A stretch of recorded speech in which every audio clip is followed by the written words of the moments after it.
a lot of the museums are complaining that the young people are not interested in art, which is not true. I think there's a lot of young people interested in art. It was just the wrong medium that was shown to them. So you don't see any digital art at the big art fairs. We actually founded an art fair this year in Basel where we specialize in digital art. And I think there was a lot of interest also from the traditional art world. I mean, I have clients they are like barely over 20 years old and That's amazing. and they have amazing collections. And The building a new collector base is in everybody's minds right now. Something is happening in the crypto space where you have people who came for, gambling, doing like money, turning into collectors. It wasn't like somebody had a plan. Oh, this is the place to build a new collector base for contemporary art. collecting NFTs, that's something that is open for everyone, not like the traditional art world, which is a very exclusive, very snobbish society where it's very difficult to even buy an artwork sometimes. And in some galleries, you have to kind of qualify yourself as a collector, which is kind of insane. Um, and in NFTs, it's open for everyone and it's very democratic. I think you can start collecting with little money. I mean, I remember the CryptoPunks, Pepes, etc. I mean, you could buy them for like $20, $30 or something. I mean, they were even free at the beginning.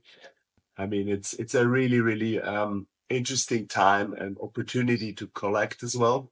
Right now, people think NFTs are pretty stupid consensusly, and I think that's wrong. I think they're like they'll be a big part of our world. And I think it's just about patience. It's about letting generations grow older, kids growing up, and if you understand like any sort of gaming, these assets, they're just NFTs and these lock systems. That technology is going to come open, decentralized, used by everyone, and it's just in my eyes, it's just a time and a patience thing. And it's what blockchains are. They're just sending scarcity, provable scarcity on the internet.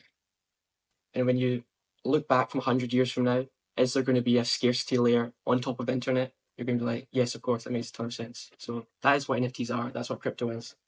Coming from a crypto native background, I could see interest forming in digital art late 2020. 90%, probably higher, of NFT buyers in 2021 were just degenerate gamblers, really. When you look at AI art and you look at NFTs and you collide those two worlds, I can't think of a more hated marriage. So it's either an incredible move against the current or we're like a small cohort of idiots. For me, collecting NFTs in particular was just taking a bet on something that people thought was quite silly, quite stupid. And I saw there was real authenticity there that I liked. Initially, to be totally honest, financial motivation. I was interested in different digital art collections that did really well over these last like few years. And what made things like CryptoPunks, it was really the authenticity, the fact they were there doing things for real reasons. That authenticity lasts a long time. And I think we're in that period now to do that before the world changes. Yeah, I'd say historical stuff as this is an investing panel. So I feel that historical stuff, I feel a lot safer. I'm actually looking for historical pieces, and sometimes they're boring and not really exciting to look at, but I'm totally excited about them. Yeah, I would say aesthetics for me is like not one of the more important things I consider. Reaction to most AI arts, they just look at the image and judge it for its aesthetics. You're not really investigating it at all. That's a great perspective. I mean, it's about, did this artwork do something that maybe had not been thought about or been done or been represented before?